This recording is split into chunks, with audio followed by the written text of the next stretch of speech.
नमस्कार, मी विशाल परदेशी. आपण बघता जगाच्या पाठीवर हे विशेष बुलेटिन. या बुलेटिनमध्ये आपण जाणून घेणार आहोत आत्ता या क्षणापर्यंतच्या घडामोडी. अगदी झटपट सुरुवात करूयात. कोरोना संक्रमण वाढत असल्याने सोमवारी ब्रिटनच्या आरोग्य सचिवांनी देशभरातील लॉकडाऊन कायम ठेवण्याचा निर्णय घेतला आहे. 8 डिसेंबरपासून ब्रिटनची नॅशनल हेल्थ सर्व्हिस आरोग्य सेवा कर्मचारी आणि नर्सिंग होममधील रहिवासी आणि कर्मचाऱ्यांना लसीकरण पहिल्या टप्प्यात लसीकरणासाठी फायझर आणि जर्मन कंपनी बायोटेक यांनी बनवलेले लस ज्या आहेत त्या वापरात आणणार आहे. ऑक्सफोर्ड युनिव्हर्सिटी आणि फार्मास्युटिकल ॲस्ट्राझेनेका यांनी तयार केलेल्या लसीपासून जगातील पहिली लस देण्याच्या कार्यक्रमाला सुरुवात करत ब्रिटनने सोमवारी कोरोनाविरुद्ध लढा देताना आणखी एक महत्त्वाचं पाऊल उचललं आहे. डायबिटीसचे रुग्ण असलेल्या ब्रायन पिंकर या 82 वर्षीय रुग्णाला ऑक्सफर्ड युनिव्हर्सिटी हॉस्पिटलमध्ये कोरोना लस देण्यात आली. ऑक्सफर्ड ॲस्ट्राझेनेका ही वापरास सोपी आणि साठवणुकीस कोल्ड स्टोरेज रूमची आवश्यकता असल्याचं ब्रिटनच्या आरोग्य विभागाच्या अधिकाऱ्यांनी सांगितलं.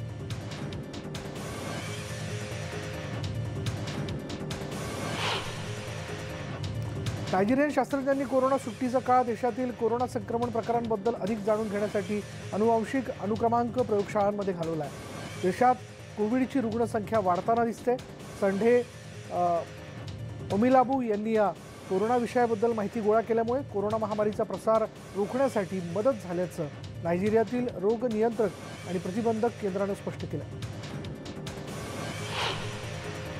ॲस्ट्राझेनेका आणि कोविशिल्ड या लसींवर भारतानं पुढील काही महिन्यांसाठी निर्यात बंदी केली पाहिजे अशी माहिती सिरमचे प्रमुख अदर पुनावाला यांनी दिली आहे. पुनावाला यांनी विकसनशील देशांसाठी सुमारे 100 कोटी डोस तयार करण्याचा करार केला आणि या वर्षात तयार होणाऱ्या बहुतेक लसी या श्रीमंत देशांनी राखून ठेवल्या आहेत. भारतानं निर्यात बंदी केल्याने गरीब देशांना आणखी काही काळ लसीच्या पहिल्या डोससाठी वाट पाहावी लागणार. कोरोना व्हायरसमुळे अमेरिकेत सर्वाधिक नुकसान झालेलं आहे. अमेरिकेत कोरोनामुळे मृत्यू झालेल्या लोकांची संख्या 3,58,000पेक्षा जास्त झाली आणि बऱ्याच भागात पुन्हा संक्रमणाचं प्रमाण नोंदवलं जात आहे. अमेरिकेत उपासमारी एक मोठी समस्या बनली आणि बऱ्याच राज्यांमध्ये तर शवदफन क्रियेसाठीही जागा शिल्लक नाही आहे. अमेरिकेत कोरोनामुळे अनेक जण बेरोजगार झाले असून अमेरिकेत उपासमारीची वेळ आलेली आहे. तर तिथे सर्वात मोठी भूकमुक्ती संस्था जी आहे त्या संस्थेच्या अहवालानुसार 5 कोटींहून अधिक लोकांना उपासमारीचा सामना जो आहे तो तिथे करावा लागतो. प्रत्येक 6वा नागरिक उपासमारीचा सामना करतो.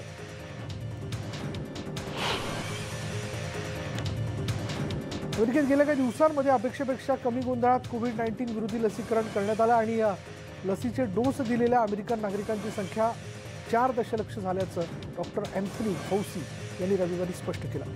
सरकारच्या संसर्गजन्य रोगतज्ज्ञाने देखील ABCला या आठवड्यात सांगितलं की अध्यक्षपदी निवड झालेल्या जो बायडेन यांच्या पहिल्या 100 दिवसातच लसीचे 100 दशलक्ष डोस देण्याचं वचन पूर्ण करतील. ब्रिटनचे पंतप्रधान बोरिस जॉन्सन यांनी लॉकडाऊन आणखी कडक करण्याचा इशारा दिला. ब्रिटनमध्ये कोरोनाबाधितांची संख्या सातत्याने वाढत असून शनिवारी 57,000हून अधिक रुग्ण समोर आले. अमेरिकेनंतर ब्रिटनमध्ये सोमवारी नव्या कोरोनाबाधितांची संख्या एका दिवसातच मोठ्या प्रमाणात आढळून आली. जॉन्सन म्हणाले की आगामी आठवड्यात शाळा पुन्हा बंद करण्याची वेळ येऊ शकते. अमेरिकेत कोरोनामुळे मृत्युमुखी पडलेल्यांची संख्या 3.50 लाखांवर पोहोचलेली आहे अशी देखील माहिती त्यांनी देऊ केली. इंग्लंडचे पंतप्रधान बोरिस जॉन्सन यांनी रविवारी इंग्लंडमध्ये काही तज्ज्ञ आणि विरोधी नेत्यांनी देशभरात पुन्हा लॉकडाऊन लागू करावं यासाठी आवाहन केलं आहे. कारण कोरोना व्हायरसच्या संक्रमणाच्या दराने विक्रमी पातळी गाठली आहे. जॉन्सन यांनी आदल्या दिवशी सांगितलं होतं की गेल्या 6 दिवसांपासून विषाणूतील बदलामुळे दररोजच्या रुग्णांच्या आकडेवारीनुसार गेल्या 6 दिवसात 50,000चा टप्पा ओलांडला गेला. दरम्यान रॉयल सोसायटी ऑफ मेडिसिनचे पब्लिक हेल्थचे अध्यक्ष गॅब्रिएल स्कॅली यांनी ब्रिटिश स्काय न्यूजला सांगितलं आहे की उपायांवर कडक कारवाई करण्यात संकोच हा विलंब झाल्याचा पुरावा आहे आणि यावर सरकारचा प्रतिसाद कमी होता. युकेच्या डॉक्टरांसाठी असलेल्या मुख्य संघटनेने इशारा दिला आहे की कोरोना व्हायरस लस कधी दिली जाईल याविषयी सरकारकडून पारदर्शकता न आल्यामुळे रोगप्रतिबंधक लस योजनेच्या वेळापत्रकात मोठी समस्या निर्माण झाली आहे. ब्रिटिश मेडिकल असोसिएशनच्या प्रतिनिधी मंडळाच्या अध्यक्ष हेलेना मॅककाऊन यांनी रविवारी सांगितलं की लसी कधी येतील आणि कोणत्या रुग्णांना लस देण्याची वेळ येईल याची अनेक डॉक्टरांच्या वैद्यकीय कर्मचाऱ्यांना अद्याप माहिती देण्यात आली नाही. ब्रिटनचे विरोधी पक्षनेते केर स्टारर यांनी रविवारी पंतप्रधान बोरिस जॉन्सन यांना सांगितलं की इंग्लंडमध्ये येत्या 24 तासात कोरोना व्हायरसचा फैलाव रोखण्यासाठी नवीन लॉकडाऊन लागू करावं. स्टारर म्हणालेत की व्हायरस स्पष्टपणे नियंत्रणाबाहेर आहे आणि यावर मात करण्यासाठी राष्ट्रीय निर्बंध ही पहिली पायरी असणं आवश्यक आहे. इंग्लंडचे माजी पंतप्रधान टोनी ब्लेअर यांनी रविवारी ब्रिटिश सरकारला त्यांच्या धोरणांचा पुनर्विचार करावा आणि कोरोना व्हायरस लसीकरण कार्यक्रमासाठी पुढाकार घेण्याचं आवाहन केलं आहे. ब्लेअर यांनी ब्रिटिश ब्रॉडकास्टर स्काय न्यूजला सांगितलं की या देशात यापूर्वी कधीही न पाहिलेली शांतता आणण्याची गरज आहे. लसीकरणाच्या उपाययोजना या टोनी ब्लेअर इन्स्टिट्यूटद्वारे सादर केलेल्या परिपत्रकाच्या कार्यक्रमादरम्यान ब्लेअर बोलत होते. रविवारी झेक प्रजासत्ताकमधील शेकडो आंदोलक देशातील पब आणि रेस्टॉरंट बंद करण्याच्या विरोधात रस्त्यावर उतरले होते. आंदोलनादरम्यान हातात रिकामे बिअर्सचे ग्लास घेऊन ते आले होते. झेक प्रजासत्ताक देशाने संसर्गाच्या वाढीमुळे ख्रिसमसच्या आधी कोविड-19चे निर्बंध पुन्हा लागू केले, ज्यामध्ये बार, रेस्टॉरंट्स आणि हॉटेल बंद ठेवणं समाविष्ट करण्यात आलं आणि याला विरोध म्हणून हे आंदोलनकर्ते एकत्र जमले होते. दोन वरिष्ठ पॉलिश डॉक्टरांनी सांगितलेल्या काही अनुभवानुसार कोरोना व्हायरस साथीच्या आजाराच्या पार्श्वभूमीवर आरोग्य कर्मचाऱ्यांना उद्भवणाऱ्या धोक्यांविषयी आणखी कडक इशारा देण्यात आला. ईशान्येकडील रॅजोवो इथल्या सामान्य रुग्णालयातील संसर्गजन्य रोग विभागातील प्रमुखांनी कोविड-19मुळे गंभीर आजारी झाल्यानंतर 20 दिवस अक्षरशः कोमामध्ये घालवले. 17 सप्टेंबर रोजी कोमातून उठल्यानंतर त्या व्यक्तींना पाय हलवताना, पलंगावरून खाली उतरताना आणि चालताना त्रासही झाला. चीनी औषध निर्माता सिनोफार्म यांनी विकसित केलेल्या कोविड-19 लसीला इजिप्तमध्ये आपत्कालीन वापरासाठी अधिकृतपणे परवानगी देण्यात आल्याची माहिती इजिप्शियन आरोग्यमंत्री हाला झाईद यांनी दिली. तसंच इजिप्शियन ड्रग ऑथॉरिटीने म्हणजेच EDAने ज्या दिवशी चीनी लसीसाठी अधिकृत परवानगी दिला त्याच्या दुसऱ्या दिवशी मंत्रिमंडळाला लसीचा डोस दिला जाणार आहे.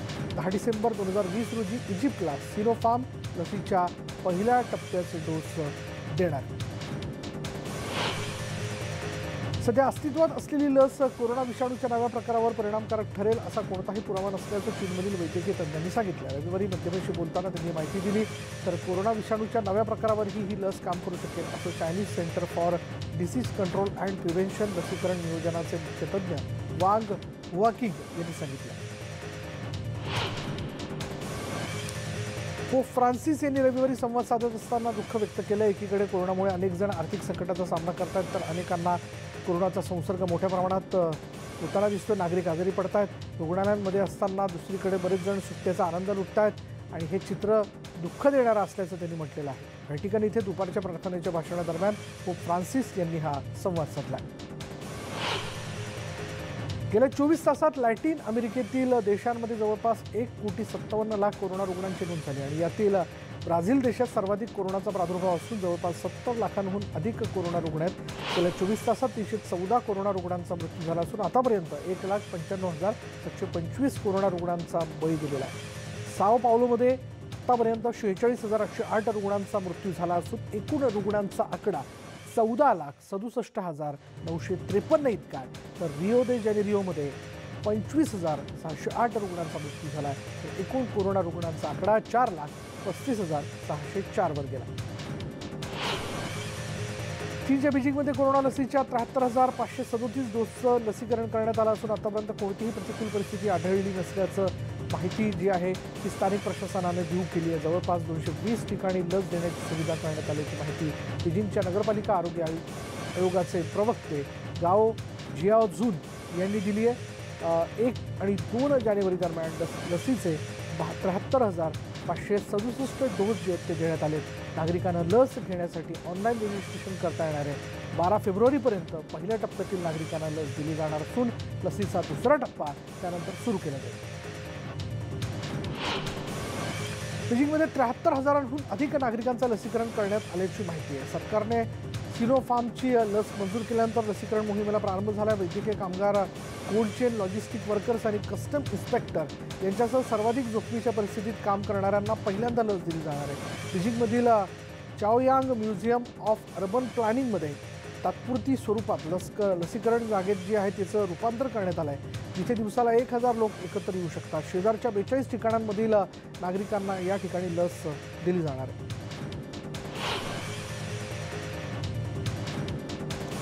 ग्रेटर सिडनीमधील नागरिकांना मास्क वापरण्यासंबंधीचे नवे नियम पाळावे लागणार आहेत, अन्यथा नागरिकांवर $200ची दंडात्मक कारवाई केली जाईल। मास्क न घालणाऱ्यांवर कारवाई केली जाणार असल्याचं न्यू साऊथ वेस्टच्या पोलिसांनी सांगितलं। शॉपिंग सेंटर, सार्वजनिक वाहतूक, धार्मिक स्थळं, ब्युटी पार्लर आणि मनोरंजन ज्या ठिकाणी केलं जातं त्या ठिकाणी मास्क घालणं बंधनकारक असणार आहे। तसंच सर्व वैद्यकीय कर्मचाऱ्यांनाही मास्क घालणं अनिवार्य असणार आहे। ऑस्ट्रेलियात पुन्हा नव्याने कोरोना रुग्णांची नोंद होत असल्याने हे नियम बनवण्यात आले।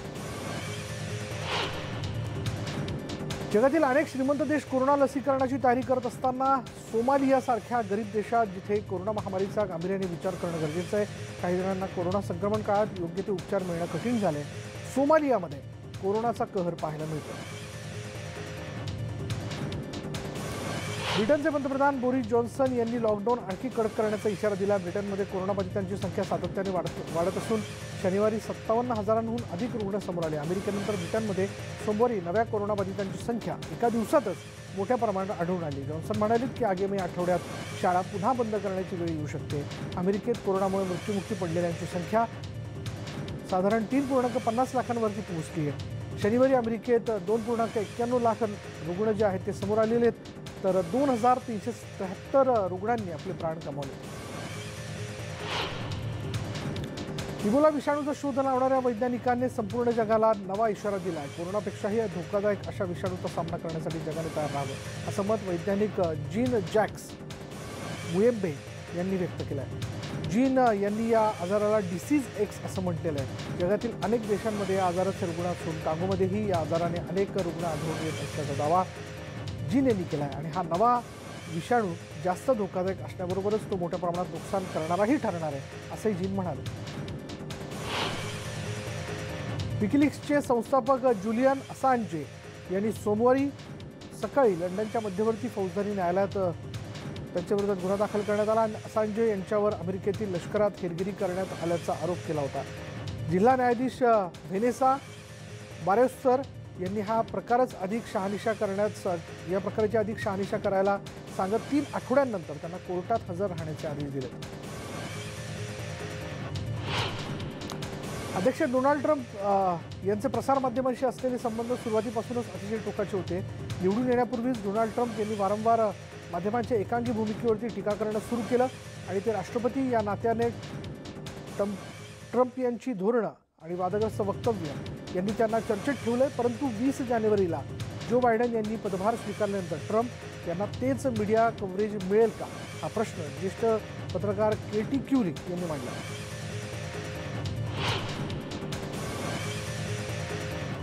मलेशियाना कोरोनाने सोमवारी एका किशोरवयीन फ्रेंच आयरिश व्यक्तीचा मृतदेह तिथे आढळला आहे। मलेशियन जंगल रिसॉर्टजवळ मृतदेह सापडला होता, जिथे सुट्टीवर असताना ही मुलगी गायब झाली होती। जंगलात साहसी खेळ खेळत असताना या मुलीचा मृत्यू झाला, ज्यामध्ये इतर लोकांचा सहभाग नसल्याचं तपासात समोर आलंय। कोरोना मेमुना एडने हिची हत्या झाली आहे। नैसर्गिक मृत्यू आणि आत्महत्या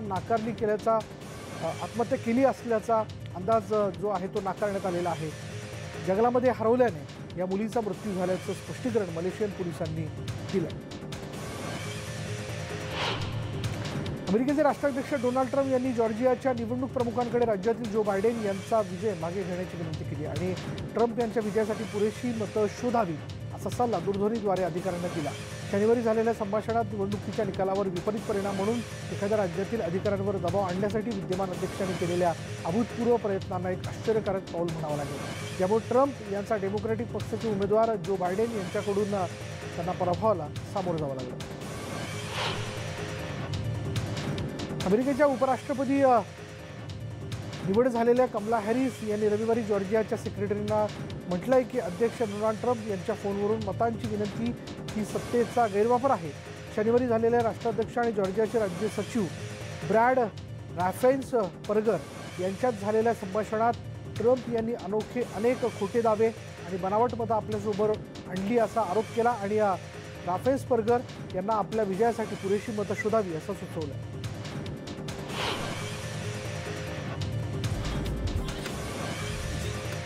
नॅन्सी पेलोसी यांची रविवारी अमेरिकेतील संसदेतील सभागृह अध्यक्ष म्हणून निवड करण्यात आली आहे. पेलोसी या कॅलिफोर्नियातील डेमोक्रॅटिक पक्षाचं नेतृत्व करतात. तर 2003 पासून सभागृहात आपल्या पक्षाचं नेतृत्व करणाऱ्या महिला म्हणून त्यांनी या अध्यक्षपदाची अपेक्षा ठेवली होती. पेलोसी यांना 216 मतं मिळाली, तर रिपब्लिकचे केविन मॅककॉर्थी आर कॅलिफोर्निया यांना 209 मतं मिळाली आणि त्यामुळे ते पुन्हा सभागृहातील अल्पसंख्याक नेते असतील.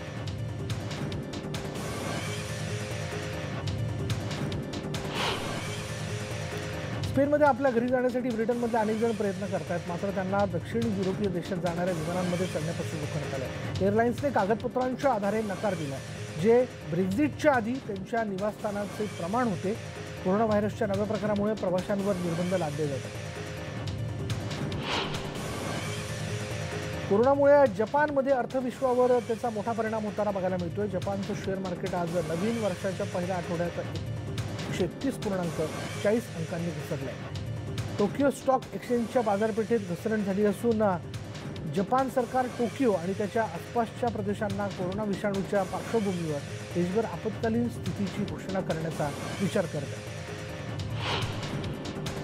चीनमधील सर्वात मोठी ऑनलाईन कंपनी असणाऱ्या अलिबाबा समूहाचे संस्थापक आणि माजी अध्यक्ष जॅक मा यांनी मागील काही महिन्यांपासून सार्वजनिक कार्यक्रमांना उपस्थिती लावलेली नाही आहे आणि त्यामुळे जॅक मा हे बेपत्ता असल्याची भीती व्यक्त केली जाते. 2 महिन्यांपासून जॅक मा हे कोणत्याही सार्वजनिक कार्यक्रमाला उपस्थित राहिलेले नाही आहेत आणि त्यामुळे त्यांच्या संदर्भातील वेगवेगळ्या चर्चांना उधाण आलं.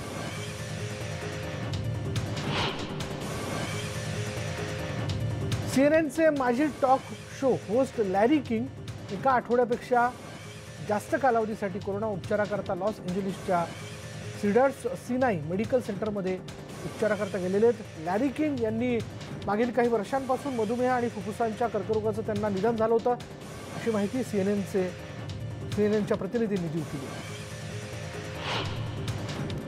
अमेरिकेच्या ड्रोन हल्ल्यात शक्तिशाली इराणी जनरल आणि अव्वल इराकी लष्कराच्या नेत्याच्या पुण्यतिथीनिमित्त त्यांचं स्मरण करण्यात आलं आणि यानिमित्त साना इथल्या इराणी दूतावासाने रविवारी इथे पत्रकार परिषद घेतली आणि या परिषदेत संवाद साधत असताना इराणी राजदूत हसन एर्लो यांनी इराण आणि येमेनमधील संबंध दृढ करणं हे राष्ट्रांच्या अजेंड्याच्या सर्वोच्च स्थानी असल्याचं स्पष्ट केलं.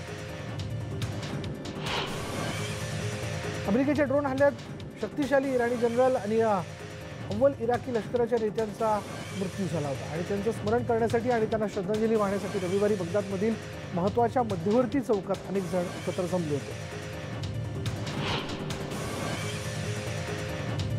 गेले काही दिवस भूमध्य समुद्रात 265 प्रवासी अडकले होते आणि या प्रवाशांना घेऊन स्पॅनिशचं जहाज सुरक्षितपणे बंदरावर पोहोचलं. यातील 96 प्रवासी या जहाजात फसले होते. त्यांना सुखरूपपणे उतरवण्यात आलंय असं ट्विट ओपन आर्म्स चॅरिटीनं केलंय आणि या प्रवाशांमध्ये एरिट्रियातील 2 महिलांचा समावेश आहे, तसंच 17 अल्पवयीन आहेत. दरम्यान दुसऱ्या एका कारवाईत ओपन आर्म्सनं 167 स्थलांतरितांना ताब्यात घेतले.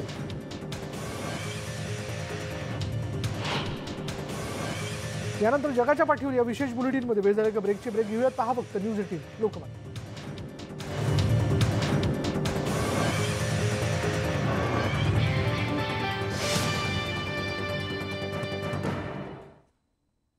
आता ब्रेकनंतर जगभरातल्या इतरही घडामोडी अगदी झटपट सुरुवात करूयात. ओस्लोच्या ईशान्येकडे असलेल्या नॉर्वेमध्ये भूस्खलन झालं होतं आणि यात इमारतीची पडझड झाली होती. या इमारतीखाली अडकलेल्यांचा बचाव पथकांकडून केला जातोय, त्याचा शोध घेण्यात येतोय. दरम्यान या शोध मोहिमेदरम्यान 6 जणांचे मृतदेह सापडल्याची माहिती पोलिसांनी दिली. तर शुक्रवार, शनिवार आणि रविवार या दिवशी आणखी 2 मृतदेह सापडले होते अशी माहितीही पोलिसांनी दिली.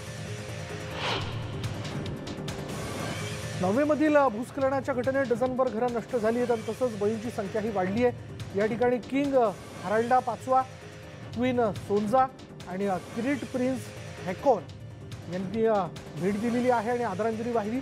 तसंच बचाव पथक आणि इथल्या रहिवाशांची भेट घेऊन चौकशी केली. ही घटना अतिशय भयंकर असल्याचं किंग हराल्ड 5वा यांनी म्हटलं. अमेरिकेच्या इतिहासातील सर्वात खतरनाक कुख्यात सिरियल किलर सॅम्युअल लिटल यांचा मृत्यू झालेला आहे. मागील 6 वर्षांपासून तो तुरुंगात होता. सॅम्युअलने 30 वर्षात एकूण 93 महिलांची हत्या केली होती. सॅम्युअल हा मधुमेह, हृदयरोग आणि इतर आजारांनी त्रस्त असल्याची माहिती अधिकाऱ्यांनी दिली.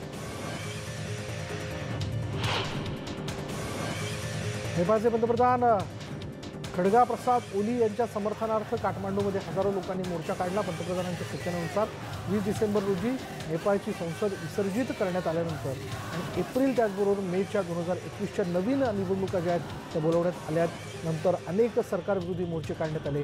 पंतप्रधानांच्या या कारवाईविरोधात नेपाळच्या सर्वोच्च न्यायालयातही अनेक याचिका दाखल करण्यात आल्या। 2021च्या पहिला व्यापार जो आहे तो त्या दिवशी जर्मन शेअर बाजारावरील गुंतवणूकदारांना चांगलाच फायदा झाला, चांगली तेजी त्यांना बघायला मिळाली। कोरोना व्हायरसवर लस उपलब्ध झाल्याने बाजारात काही प्रमाणात आशावाद वाढला आणि सोमवारी सुरुवातीच्या व्यापारात फ्रँकफर्टमधील DAX त्यांच्या विक्रमी उच्चांकाच्या काही बिंदूपेक्षा कमी होता। त्यात 1.1% याची भर पडत साधारण 13,869 इतकी वाढ झाली। आज लंडन, शांघाय, हाँगकाँग आणि सोल स्टॉक मार्केट आणि अमेरिकन फ्युचर्समध्येही तेजी बघायला मिळाली। ते पेंटागॉनने US निमिट्झ विमानवाहू जहाज मध्य पूर्वेतून परत घेण्याचा निर्णय घेतला आणि हा निर्णय अमेरिका आणि इराणमधील वाढत्या तणावाच्या पार्श्वभूमीवर वरिष्ठ लष्करी अधिकाऱ्यांनी घेतल्याचं कळतं। जॉर्जियाहून उड्डाण केलेलं विमान दक्षिण पूर्व मिशिगनमधील एका घरात घुसून पायलट आणि त्यातील 2 जण ठार झाल्याची माहिती मिळते आणि या अपघातात घराला आग लागली। घरातील 5 जण थोडक्यात बचावलेत। जॉर्जियाच्या कॅन्टनमधील चेरोकी काउंटी रिजनल विमानतळावरून हे विमान न्यू हडसन विमानतळावर त्यांनी उड्डाण केलं आणि हे विमान नोवी इथल्या एअरकॉम LLCच्या मालकीचं होतं। पोलिसांकडून अद्याप मृतांची नावं घोषित करण्यात आलेली नाही। संशयित अतिरेक्यांनी 100हून अधिक लोकांना ठार मारल्याची घटना घडल्यानंतर नायजरचे पंतप्रधान ब्रिगी रफिनी यांनी मालीच्या सीमेजवळील 2 गावांना भेट दिली आणि या दोन्ही गावांमधील नागरिकांनी अतिरेक्यांच्या 2 साथीदारांना मारल्याची घटना घडल्यानंतर या दोन्ही गावांवर हल्ला करण्यात आल्याचं गृहमंत्र्यांनी सांगितलं। या गावांमध्ये हजारो प्रादेशिक आणि आंतरराष्ट्रीय सैन्य असूनही हजारो लोकांचा जीव गेलेला आहे तर शेकडो हजारो जण विस्थापित झाले। नायजेरमध्ये आतापर्यंत अनेक अतिरेकी हल्ले झाले। इस्रायलच्या लेबनॉनमध्ये दक्षिणेकडील सीमेवर इराकी क्रांतिकारक गार्ड जनरल कासेम सोलोमानी यांच्या हत्येच्या पहिल्या वर्धापन दिनानिमित्त हिजबुल्लाह यांनी हा कार्यक्रम आयोजित केला। 3 जानेवारी 2020 रोजी बगदाद विमानतळावर अमेरिकेच्या ड्रोन हल्ल्यात सोलोमानी आणि अल मुहंडिस ठार झाले होते। इराकी लष्करी संघटनेच्या नेत्यांनी पिवळा हिजबुल्लाह ध्वज देखील फडकावला। भारतातील धर्मशाळेत राहणारे शेकडो तिबेटी लोक रविवारी 17व्या तिबेटी संसदेच्या निवडणुकीच्या पहिल्या टप्प्यातील मतदानासाठी तिबेटला गेले। आपल्या नव्या नेत्याच्या निवड प्रक्रियेत सहभागी झाले। मतदानाच्या पहिल्या टप्प्यात राष्ट्रपतीपदाच्या उच्चपदस्थ पदासाठी 2 उमेदवार तसंच 90 उमेदवार खासदारकीसाठी उभे होते। कोरोना निर्बंधांचं पालन करत मतदान प्रक्रिया पूर्ण झाली। यानंतर जगाच्या पाठीवर या विशेष बुलेटिनमध्ये इथे थांबणार आहोत। पहा फक्त न्यूज 18 लोकमत।